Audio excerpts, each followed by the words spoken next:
Welcome back everyone. Today we'll be going ahead with the session 4 of the week 4, which is about key account management, and we'll also be looking at the perspectives of customer centric selling. So as far as this module is concerned, once we are done with this, you'll be able to comprehend what a key account is. Apart from that, you'll also be able to understand the criteria that can be used for identifying key accounts and what is a key account management strategies. Along with that, you will also understand the skills that are required for managing key accounts. And finally, we'll move towards the concept of customer centric selling. One thing which is very special about this particular module is the fact that we'll be also looking at one of the exciting topics, which is called as customer divestment, and I'm very sure you will find it very insightful. So one thing which I think we should start with is what exactly a key account is. So in simple words, key accounts are those accounts which are very important for an organization, or we can also say an account or maybe a customer which is very valuable for an organization, right? So how do we decide what is important, what is valuable? Usually it is said that maybe an organization or a customer which is contributing a major chunk of revenue or profits for you, or in ways we can also say who are bringing more of convertible references to you. Convertible references simply means that whatever referrals are coming, they are being converted to actual customers, which mean more of revenue and more of profitability for you. But if things are done well by keeping in line with the policy of creating a win-win situation as far as strategic selling is concerned. Now, it's not that it is always going to be one of these. So definitely you can also have a combination of these, which means a key account could be someone who is also bringing a major chunk of revenue, profitability, and is also offering a lot of convertible references for you. And it is needless to say that these are the ones who definitely call for special attention. Now, if you talk about Peter Cheverton, who is one of the celebrated authors and writers of key account management text, he has offered a very fantastic ideology to understand about the key accounts. So one thing which he says is these are the big ones, which means definitely the big accounts who are buying a major chunk of your output. He also says that these are the ones you would not like to lose, right? Who would like losing the customers who are bringing in a major share of revenue and profitability. Apart from that, he also mentions that these are the ones who offer a scope for future profit.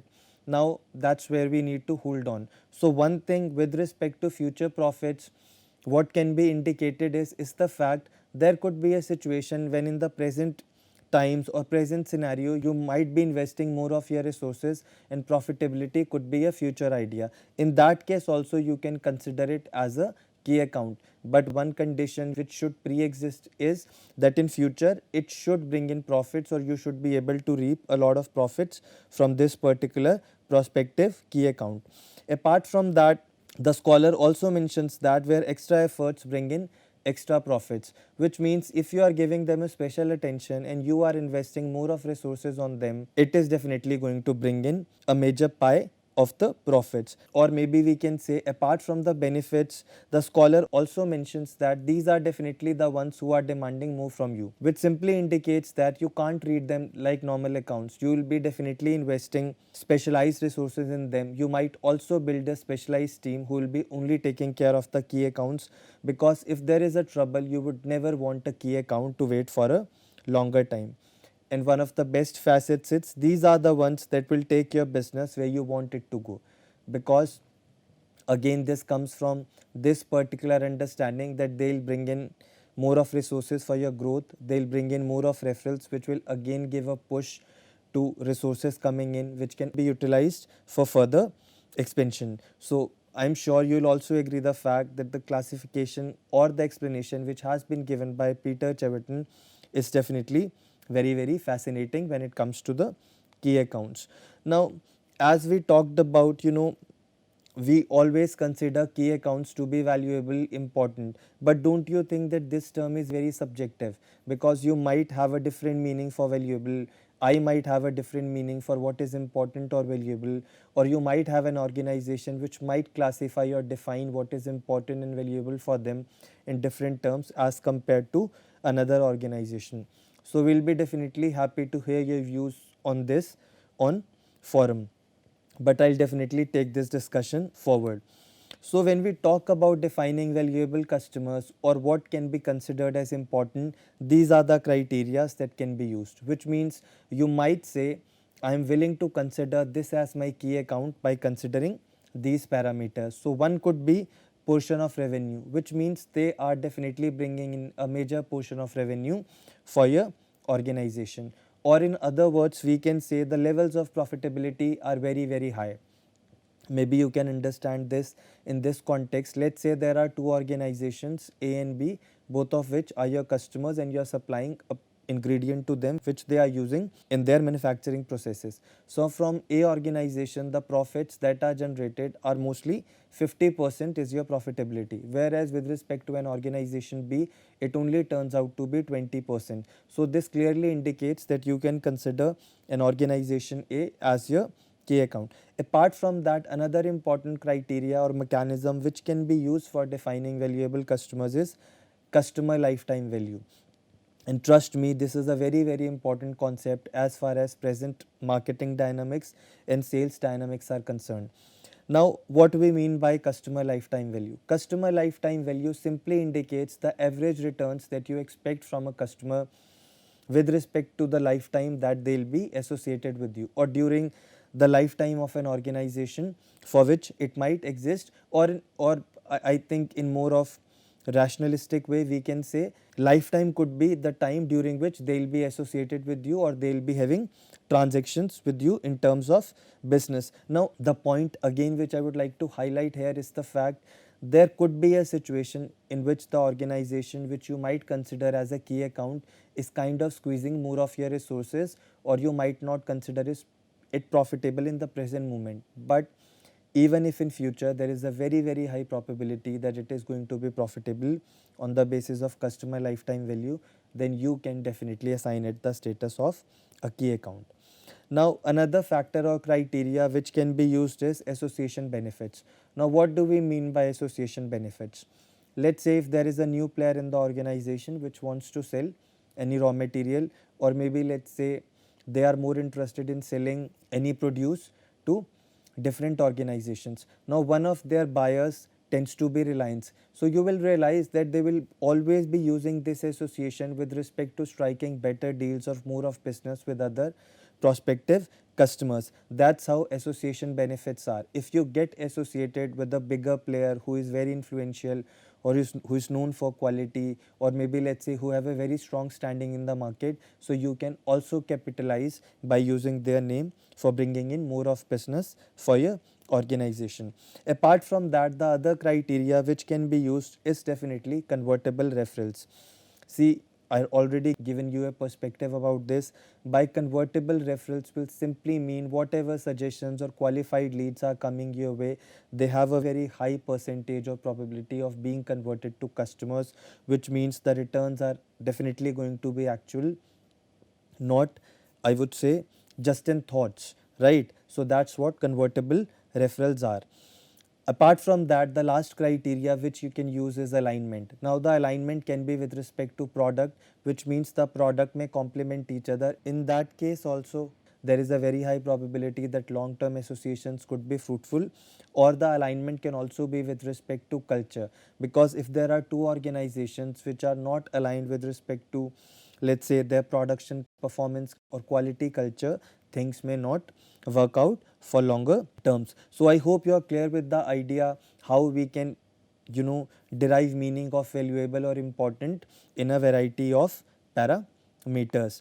Now you already got an idea about what is key account. Now we are getting to the next facet, which is what exactly is key account management. You know what is key account? So key account management is all about managing those key accounts in most effective and efficient ways, where your focus is always going to be on the long term situation or creating a win-win situation. If you remember, when we talked about the Miller and Hemans approach and we talked about 6 elements of strategic selling, one of them was creating a win-win situation. See, again, if you are going to be in a situation where the buyer is winning and you are losing, it is also not going to work for a longer time. or if there is a situation in which you are winning at the expense of the buyer, this is also not going to work for a long time, and the buyer will either be in a mood to take revenge or will be definitely bad mouthing you after a certain time and will definitely not buy you from again. So it is only in case of win-win situations, if not presently, in the long run, where key account management is going to be possible or will bear the maximum fruits. So in a way, we can also say key account management is all about giving special treatment to your most appreciated, important or valuable customers, and you also go ahead and dedicate specific resources to them. And again, to put things in perspective, the focus is always going to be on building collaborative relationship with key accounts for creating fruitful long-term associations. But see, when I am also giving you a perspective that initially, you might also bear a loss, or you could be investing a lot more resources than which is expected, and everything is very futuristic, right? If I'm investing my resources now and I'm thinking that in future this could be profitable, what if things turn out to be different, or things don't turn out to be the way I'm expecting them to be? So the key question is, then why do we need to focus on key accounts, right? So as far as the research is concerned, which is done by Gartner, and Gartner is one of the most reliable resources when it comes to sales related or sales management related research studies. So they have found out that when you talk about key accounts, they actually generate 33% of the total revenue if you look at it from the perspective of channels. Your key account, which anyway indicates one of the channels which is bringing more of business to you in terms of referrals, can actually account for 33% of the total revenue. This definitely is one of the reasons why an organization must focus on key accounts. Apart from that, the other statistics says that 34% more profitability than companies that don't have a key account management process, which means the organizations that use the ideology or philosophy of key accounts have been found to be 34% more profitable. Apart from that, 50% more sales and revenue is generated for those companies which actually imbibe and execute the facets of key account management. 33% greater chance of being their clients' top choice for future business, which means there is definitely going to be a certain amount of trust in between the parties, in which they are also going to consider you when it comes to giving future business, which could even be allied, which means which could not be for the present organization that you are catering to, maybe their allied businesses. We'll also talk about some of the key benefits of key account management one by one. So the first benefit that we are going to consider is it helps in gaining competitive advantage over competitors. Now this precisely comes from the fact that you will be getting greater repeat orders and association benefits, which I just explained you.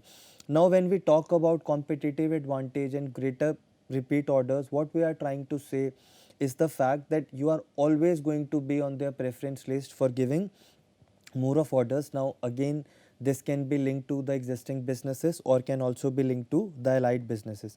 Another important benefit is that it encourages loyalty. There are very less chances of defections. Again, this also comes from the fact that they will be giving you more of business, and there are very less chances that they could be considering the other players. See, but this is only going to work when you also move ahead and make substantial or at least required investments through collaborative efforts. Only then this element of loyalty is going to step in. Otherwise, if you don't build a relationship which is more on collaborative benefits, things might not work as we have just discussed. Apart from that, it also reduces cost, because in marketing research it is very well established, or it has been kind of indicated a lot of times through multiple studies, that the cost of acquiring new customers is always very high. The reasons are, first is the amount that you spent on acquiring new customers always has an element of opportunity cost. Apart from that, with respect to integrated marketing communications, again there is a lot of investment in communicating with them, right? There is another element of cost which basically comes from the fact that initially you could be giving them more of discounts and other benefits, right, and which might not even bring in repeat business orders. So it is always good to focus on key account management so that your cost of acquiring new customers is reduced, right? So Another benefit which can be looked at with respect to key account management is that it stabilizes an organization, which means when you have trust with a lot of partners who are giving you preferential treatment with respect to bringing in more of business, there is going to be a continual revenue flow. This definitely is going to give your organization a stability, right? And this is also implied from the fact that when you have effective referrals, there are a lot of opportunities for growth and more revenue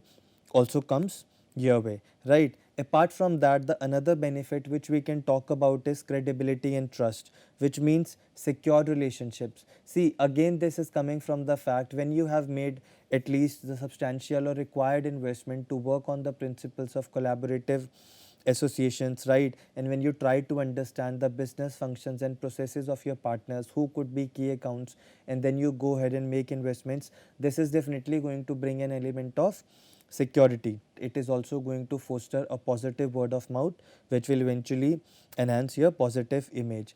Now there is another benefit which can be associated with key account management. There is going to be a time when you know the association is usually long term and required investments have been made and both parties are trying to understand each other and make genuine contribution to each other. They'll also start acting as their advocates for each other, which means if in the circle they'll hear, you know, there is a party who doesn't have a good opinion about you, they'll be definitely there to defend you. And this can also happen across social media platforms where they could go a mile ahead and start writing positive things about you. Apart from that, both the parties, when they start collaborating with respect to research projects, can also be effective change agents for each other, which can eventually lead to heightened resilience. Now, heightened resilience could be a result of the collaborative research projects, or this can also happen, let's say, with respect to the technology transfer that happened because of one of the key account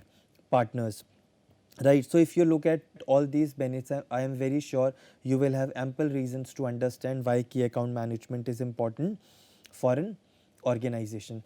Now, once we have understood what a key account is, what key account management is, what are the benefits of key account management, here is a checklist which again I want you to understand before you eventually finalize on key accounts. So we'll start from the bottom. First is the partner which you are considering as a potential key account should be solvent. If there are going to be issues of financial solvency, I don't think this is going to work for a long time, because in the initial times you could be willing to offer, you know, credit benefits, but after some time, or at least after a certain period, you will also expect the resources to come back so that you can also utilize them for your growth. So solvency is very important, otherwise it is eventually going to be a case of bad debts. Another thing is growth potential. This simply indicates that when we talk about key account management, we are anyway indicating that you'll be going ahead and investing a chunk of resources to make this relationship work, or to have mutual benefits,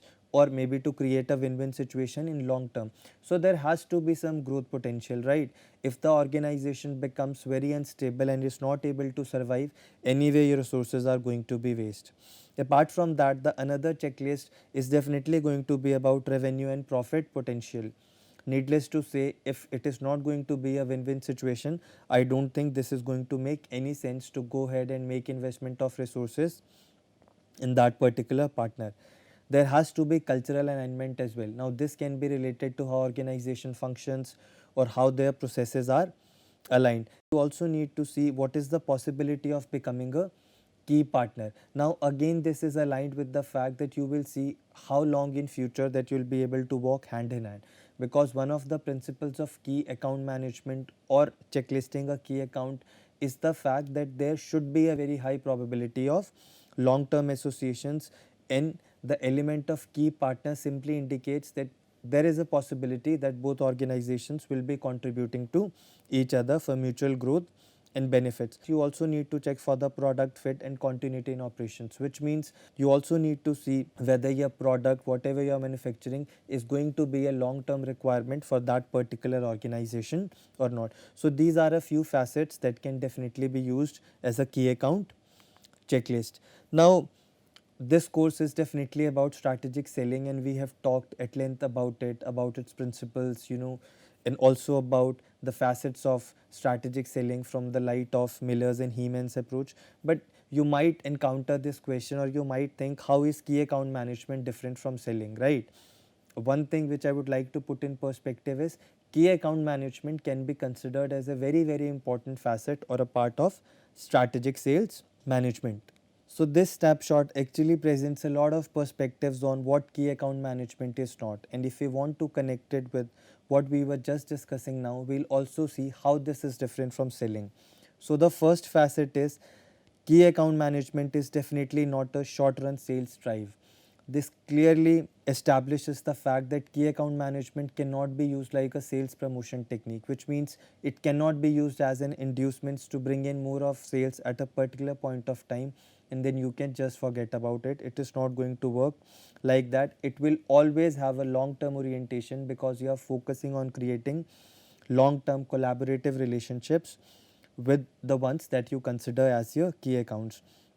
Apart from that, other thing which you need to understand is that this is not going to be a one time investment. It's not like you have dedicated some resources and it is just going to be for that time. It is again not going to work like that. It is definitely going to be a regular affair where you might be required to not only invest monetary resources but also a salesperson's or a team's important time, which would be specifically dedicated to key accounts, and this will continue for longer period of times. So the third facet is that key account management is not a sales initiative, which means it is not going to be like other sales initiatives which are implemented for once and that everyone forgets about it. That is not going to be the case with key account management. And the another thing which definitely establishes this point is the variety that you might be required to even prepare special teams which will be working in long term collaboration in tandem with the prospective accounts that you consider as the key ones. So the whole idea is it is not a sales initiative, but this should be rooted in the strategic sales philosophy. Apart from that, another thing which we need to consider is key account management is not just limited to sales team. It's not like you have certain set of people who are imbibing the philosophy of key account management. This has to come from top management. This also has to come from other players who might be serving those accounts, which again indicates that they should always be prepared to treat those accounts in a special ways so that the continuity in relationships is maintained and revenue sharing is also fostered after a certain amount of time. So as we'll move forward in the next session, we'll be definitely talking about the facets of skills that are related to key account management. Apart from that, as I was just telling you in the beginning of the session, we'll also be talking about one of very exciting concepts which is called as customer divestment. So I hope you really had an enriching experience as far as this particular session was concerned. Thank you.